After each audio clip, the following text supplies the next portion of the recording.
हम अक्सर benzene ring बनाते हैं और बेंजीन रिंग को आर्थो पैरा मेटा ये 3 भागों में डिवाइड करके बनाया जाता है। तो देखो पहले बेंजीन रिंग को समझते हैं।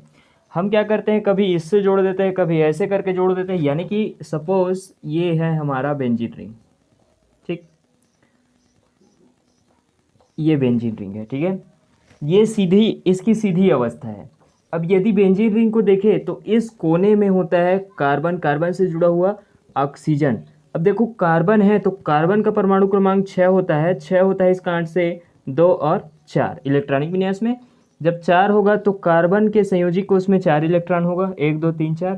अब 4 इलेक्ट्रॉन है तो उसके अष्टक को पूरा करने के लिए उससे जुड़ा होना चाहिए हाइड्रोजन। हाइड्रोजन जो है ये ऐसा जुड़ा हुआ है, हाइड्रोजन पास 1 इलेक्ट्रॉन होता है, ये इससे जुड़ गया। अब हाइड्रोजन और मतलब इस प्रकार से इस कार्बन को कंप्लीट करना होता है इसके अष्टक को पूरा करने के लिए। तो देखो ये जैसे कि है कार्बन, अब इसमें 6 कार्बन होता है। हम अक्सर लिखते हैं बेंजीन को कि C6H6 ऐसा लिखते हैं। तो ये कुछ जुड़ा होता है इस स्ट्रक्चर से, जितना कोना है उतने कोने में होता है कार्बन। यानी कि 1 2 3 4 5 6 का कोना है तो 6 कोने में हम लगा देते हैं ऐसे कार्बन, ठीक है। 6 कोने में कार्बन होता है, उन सभी से जुड़ा हुआ एक एक हाइड्रोजन होता है, एक एक हाइड्रोजन। तो इस प्रकार से ये टोटल कितना हो गया, 6। 6 कार्बन हो गया, 6 हाइड्रोजन हो गया। अब देखो ध्यान देने वाली बात ये है कि सभी कार्बन के पास 3 3 इलेक्ट्रॉन अभी बाकी है, ठीक है। तो 3 3 इलेक्ट्रॉन बाकी है इस कारण से ये 2 2 1 1, 3 इलेक्ट्रॉन इसके पास, 3 इलेक्ट्रॉन इसके पास, ये 3 इलेक्ट्रॉन इसके पास, 3 इलेक्ट्रॉन इसके पास, और ये 3 इलेक्ट्रॉन इसके पास, 3 इलेक्ट्रॉन इसके पास, ठीक है। तो ये देखो ये जुड़ जाता है और कल बना लेता है कंप्लीट रूप से। ये इससे जुड़ जाता है, ये इससे जुड़ जाता है, ये इससे जुड़ जाता है, और ये इससे जुड़ जाता है, और ये इससे जुड़ जाता है। देखो ध्यान देने वाली बात ये है कि हम बेंजीन रिंग बना देते हैं, उसके बाद ये बॉन्ड बनाते हैं। यानी कि यहाँ पे डबल बॉन्ड है इस कारण से यहाँ बॉन्ड बनाते हैं। यहाँ नीचे में देखो यहाँ बॉन्ड है, डबल बॉन्ड इस कारण से, और यहाँ पे बॉन्ड है तो यहाँ पे, ठीक है। इसी प्रकार से हम यदि बेंजीन को इस तरह से लिखते हैं, ठीक है, इस तरह से लिखते हैं तो हम इसको ऐसे बना सकते हैं, ऐसे बना सकते हैं। अब देखो ऐसे लिख सकते हैं, और इससे हमेशा इस सिरे से जुड़ा होता है, इस सिरे से जुड़ा हुआ होता है। अब देखो ध्यान देने वाली बात ये है कि हम इसके बॉन्ड को पलट भी सकते हैं। पलट कैसे सकते हैं, ये जैसे कि ये डबल बॉन्ड यहाँ था, अब यहाँ से कर सकते हैं डबल बॉन्ड को, यहाँ से हटा सकते हैं, डबल बॉन्ड यहाँ से कर सकते हैं, यहाँ से हटा सकते हैं, डबल बॉन्ड यहाँ आ गया। समझ रहे हो। तो यानी कि हम बेंजीन रिंग को यदि ऐसा बनाएं, यानी कि यदि सीधा बनाएं बेंजीन रिंग को, तो उसमें जो बॉन्ड है, अब देखो ध्यान से, ये यहाँ गया और ये यहाँ और ये यहाँ, यानी कि ये हो जाएगा यहाँ यहाँ और यहाँ, ठीक है। यानी कि इसमें परिवर्तन हो सकता है, ठीक है। ध्यान देने वाली बात ये है। या फिर हम डायरेक्ट ही बॉन्ड को ना लिख करके ऐसे लिख देते हैं, उसमें बॉन्ड है, ठीक है। तो ये समझने वाली बात है बेसिक रूप से।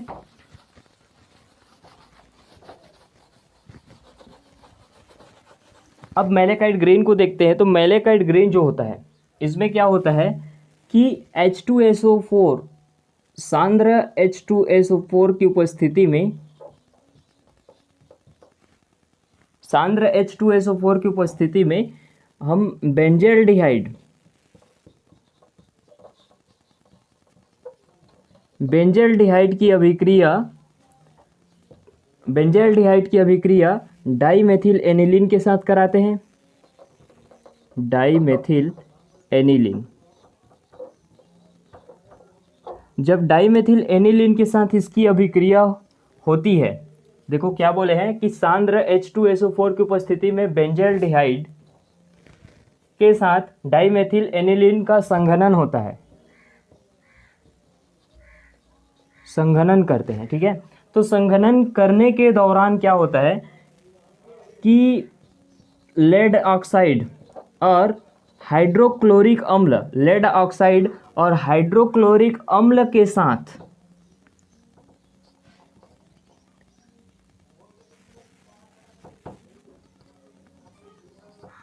ल्यूकोक्षार, ल्यूकोक्षार का ऑक्सीकरण करने पर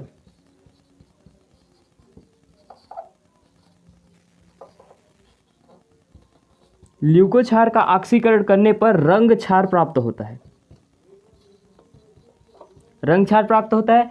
इस रंग क्षार की अभिक्रिया HCl की उपस्थिति में जब कराई जाती है तब मैलेकाइट ग्रीन प्राप्त होता है। मैलेकाइट ग्रीन प्राप्त होता है। समझ में आई बात? तो देखो क्या बोला जा रहा है कि सांद्र H2SO4 की उपस्थिति में 1 मोल, ये बेंजल्डिहाइड जो होता है वो 1 मोल होता है, ठीक है। तो बेंजल्डिहाइड 1 मोल के साथ डाइमेथिल एनिलीन ये 2 मोल होता है।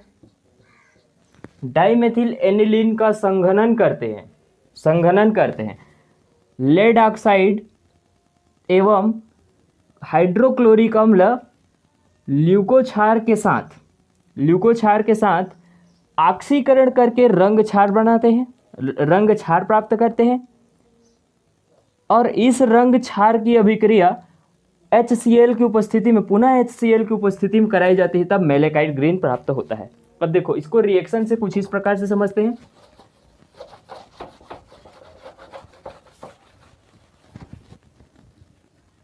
यदि इसकी रासायनिक अभिक्रिया देखेंगे तो हमने क्या बोला कि 1 मोल बेंजल्डिहाइड यानी कि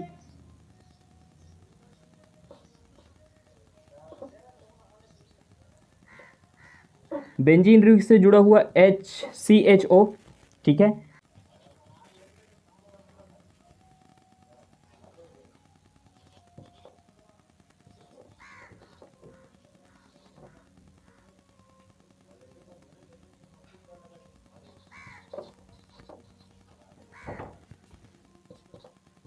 अब ये 2 मोल होता है इस कांड से डाइमेथिल एनिलीन,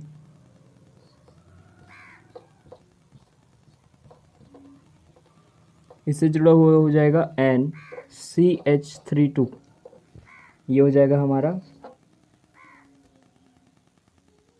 मेथिल एनिलीन।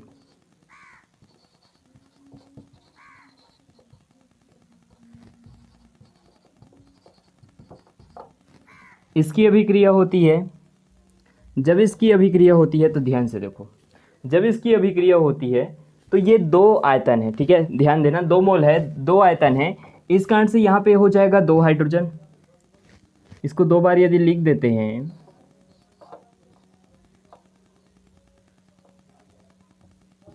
इससे जुड़ा हुआ NCH32 और ये हो जाएगा 2 बार।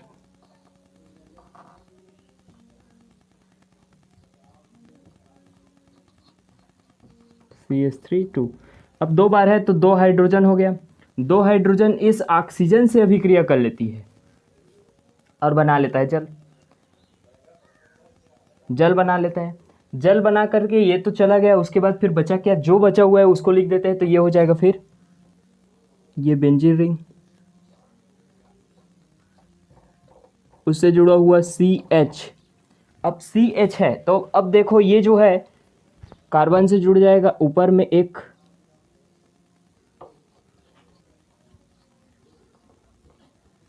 इसको मैं इस साइड लिख रहा हूं, नीचे में लिख रहा हूं,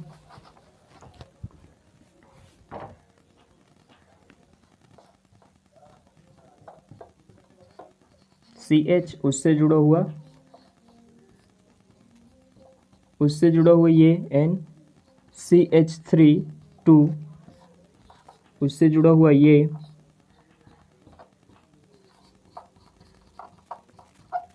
अब देखो ध्यान देने वाली बात यह है कि इसके स्ट्रक्चर में परिवर्तन कर दिया गया है, ऊपर में ऐसे लिख दिया गया, ठीक है। तो इस प्रकार से परिवर्तन से कुछ विशेष फर्क तो नहीं पड़ता है, ठीक है। तो ये हो गया, ये जो प्राप्त हुआ है इसकी ऑक्सीकरण की जाती है, ठीक है। ऑक्सीजन की उपस्थिति में इसकी ऑक्सीजन से इसकी ऑक्सीकरण होती है। जब ऑक्सीकरण होती है तो ये देखो कार्बन से जुड़ा हुआ ये हाइड्रोजन है। हाइड्रोजन जो है अपना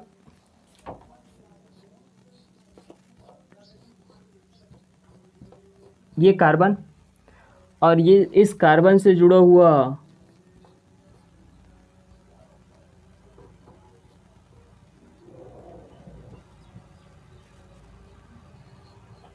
NCH3 2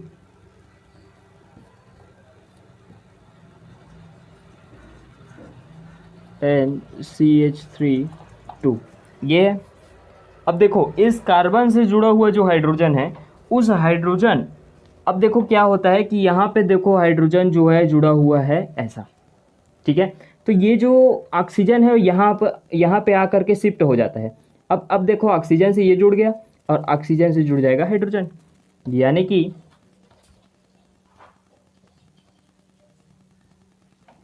ये हो जाएगा OH, ठीक है। तो इसने अपना इलेक्ट्रॉन ऑक्सीजन को दिया और यहाँ पे कुछ चेंजेस हुआ था, ये परिवर्तन हुआ था, उसी को बताया गया है।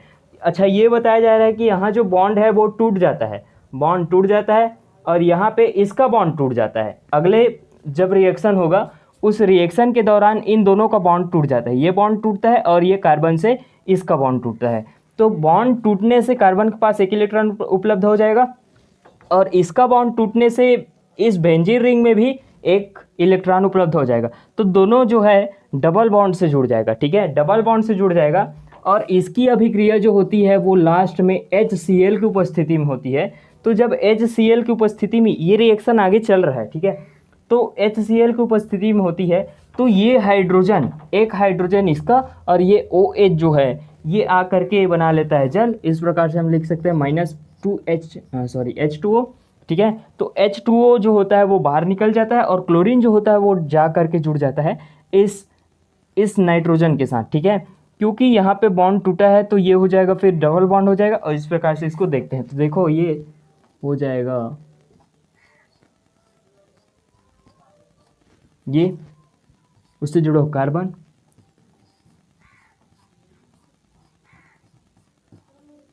उससे जुड़ो हो NCH3 2, ये उससे जुड़ा हुआ है। अब देखो यहाँ पे कार्बन के पास डबल बॉन्ड हो जाएगा। अब जब डबल बॉन्ड हो गया तो अंदर में भी बॉन्ड टूटा। अब जब बॉन्ड टूटा तो वो हो जाएगा डबल बॉन्ड और यहाँ से डबल बॉन्ड और डबल बॉन्ड से जुड़ा हुआ नाइट्रोजन CH3 2 और आकर के जुड़ जाता है क्लोरीन। जब क्लोरीन जुड़ता है तब देखो यहाँ पे नाइट्रोजन जो है ऊपर में उससे जुड़ा हुआ था CH3 दो बार है तो CH3 हुआ। और चूंकि इसके से अंतिम कोष में 5 इलेक्ट्रॉन होता है तो उससे जुड़ा हुआ एक जो होता है वो क्लोरीन जुड़ गया, सॉरी। अब देखो ये जो एक इलेक्ट्रॉन बचा है, अब यहाँ पे जो 2 इलेक्ट्रॉन है वो जुड़ गया बेंजीन के साथ, ठीक है। अब बच गया एक इलेक्ट्रॉन जो होता है वो अपना एक इलेक्ट्रॉन दे देता है वो क्लोरीन को देने के कारण से इस पर चढ़ जाता है प्लस चार्ज और क्लोरीन जो है एक इलेक्ट्रॉन नाइट्रोजन से लेता है, इस कारण से इस पर चढ़ जाता है माइनस चार्ज, इस कारण से इस पर चढ़ जाता है प्लस चार्ज, इस पर चढ़ जाता है माइनस चार्ज, ठीक है।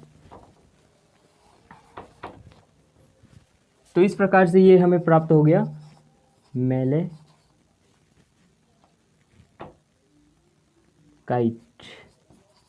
ग्रीन। ये हो गया हमें रिएक्शन के दौरान हमें प्राप्त हो गया मैलेकाइट ग्रीन, ठीक है। तो मैलेकाइट ग्रीन जो प्राप्त हो चुका है, अब इसका उपयोग क्या है, कहाँ कहाँ इसका उपयोग किया जाता है वो देखते हैं और उसको समझते हैं।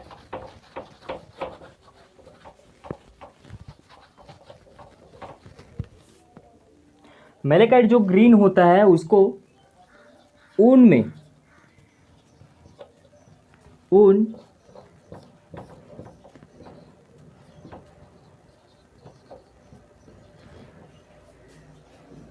तथा सिल्क में प्रत्यक्ष रूप से इसको रंगने के लिए उपयोग किया जाता है।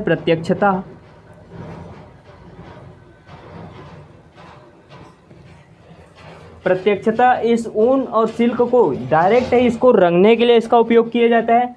उसके साथ साथ इसका उपयोग सूती वस्त्रों को टैनिन की सहायता से टैनिन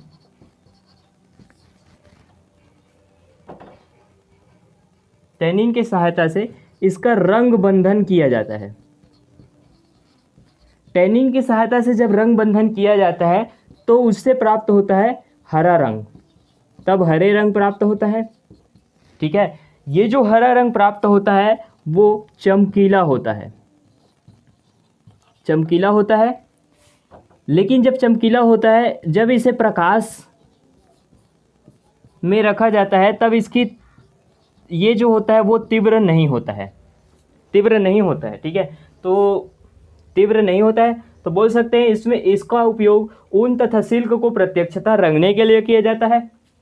सूती वस्त्रों को टैनिन की सहायता से रंग बंधन करके हरे रंग प्राप्त किया जाता है, जो कि चमकीला होता है, लेकिन प्रकाश में इसकी तीव्रता नहीं होती है, इसकी तीव्रता नहीं होती है। जो चमक दिखाई दे रही है वो प्रकाश की उपस्थिति में नहीं होता है। ठीक है, और इसका मुख्य रूप से उपयोग जो होता है वो फंगस से युक्त जो पौधा होता है, सपोज ये मान लो कोई पौधा है और इस पर लग गए चलो फंगस, ये फंगस लग गया, फफूंद, ठीक है। तो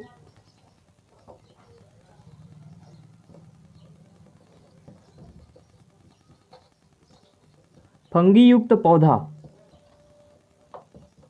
पौधों के ऊतकों, इसमें उपस्थित होता है ऊतक, पौधे में होता है जो ऊतक, और इसके बैक्टीरियल स्पोर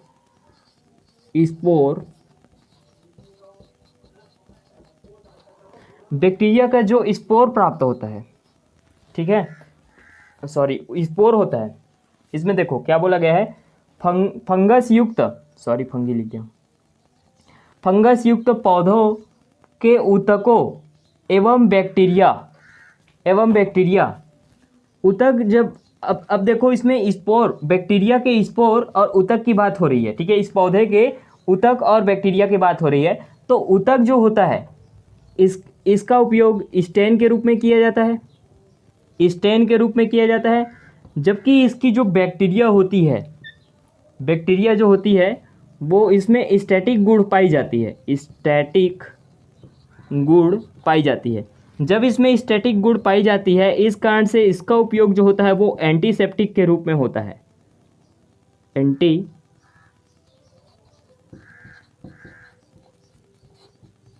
एंटीसेप्टिक के रूप में इसका उपयोग होता है, इसके बैक्टीरिया का। ठीक है, तो इसके बैक्टीरिया में स्टैटिक गुण पाई जाती है, इस कारण से इसका उपयोग एंटीसेप्टिक के रूप में किया जाता है। ठीक है, उसके साथ साथ सीरियल एवं सल्फ्यूरिक अम्ल या सल्फ्यूरस अम्ल है। ठीक है, तो सीरियल या सल्फ्यूरस अम्ल का उपयोग जो होता है वो स्पॉट के रूप में इसका उपयोग किया जाता है, देखो मुख्य रूप से 3 उपयोग है। ऊतक जो होता है उसका स्टेन के रूप में उपयोग किया जाता है, और जो बैक्टीरियल फंगस युक्त पौधे से जो प्राप्त बैक्टीरिया है उसके स्पोर से, है ना, तो उस बैक्टीरिया में स्टैटिक गुण पाया जाता है, इस कारण से इसका उपयोग एंटीसेप्टिक के रूप में किया जाता है, और सीरियल और सल्फ्यूरिक अम्ल का उपयोग स्पॉट के रूप में किया जाता है।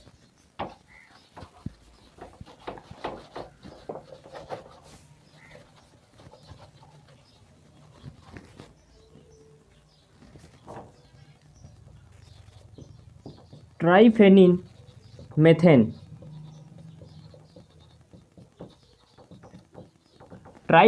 मेथेन की तरह मेलेकाइट से, अब देखो ये मेलेकाइट है, मेलेकाइट ग्रीन, ये जो मेलेकाइट ग्रीन है इसके अपघटन से, यानी कि रिडक्शन से जो प्राप्त होता है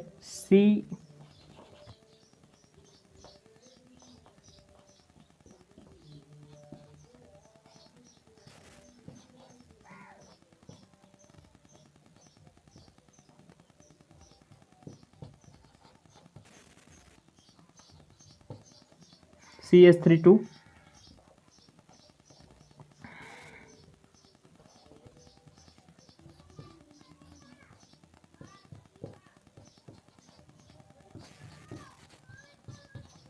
ऐसा होता है। ठीक है, तो क्या होता है कि मेलेकाइट ग्रीन का जब रिडक्शन होता है, अपघटन होता है, तो अपघटन के दौरान यहाँ से बॉन्ड टूट जाता है और बॉन्ड टूट करके इसमें डबल बॉन्ड बन जाता है। ठीक है, ये देखो ये यही रहता है।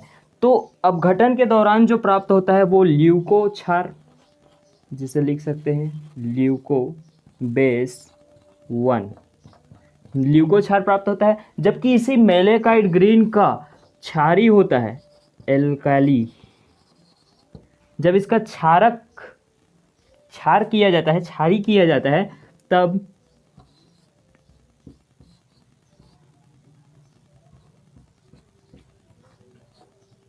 इससे जुड़ा हुआ OH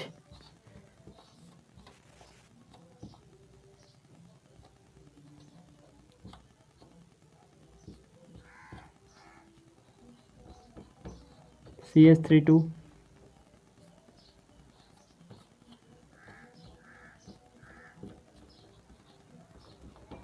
CH3। अब देखो ये जो प्राप्त हुआ है इसमें भी क्या होता है, एल्काली होता है, इस कारण से इसमें ये हो जाता है परिवर्तन। ठीक है, तो हमें रंगहीन रंग क्षार प्राप्त होता है। ठीक है, यहाँ पे देखो ल्यूकोबेस प्राप्त हुआ और ये रंगहीन रंग क्षार यानी कि कलर बेस 2 प्राप्त होता है। तो इसमें ये बोला जा रहा है कि ट्राइफेनिल मेथेन की तरह मेलेकाइट ग्रीन के अपघटन से ल्यूकोक्षार 1 प्राप्त होता है, जबकि इसी का क्षारी अपघटन करने से क्षारी करने से रंगहीन रंग बेस 2 प्राप्त होता है। ठीक है, ये जो प्राप्त होता है ये तृतीयक एल्कोहल की तरह होता है। तृतीयक एल्कोहल, रासायनिक रूप से ये तृतीयक एल्कोहल ही होते हैं। ठीक है, जबकि ये जो होता है ये ट्राइफेनिल मेथेन की तरह होता है। ठीक है, इसकी तुलना किया गया है। ठीक है, ल्यूकोक्षार जो होता है वो ट्राइफेनिल मेथेन की तरह होता है और कलर बेस जो होता है वो तृतीयक, रासायनिक रूप से तृतीयक एल्कोहल होता है। ठीक है, तो ये जो होता है मेलेकाइट ग्रीन होता है, कंप्लीट होता है। So thank you.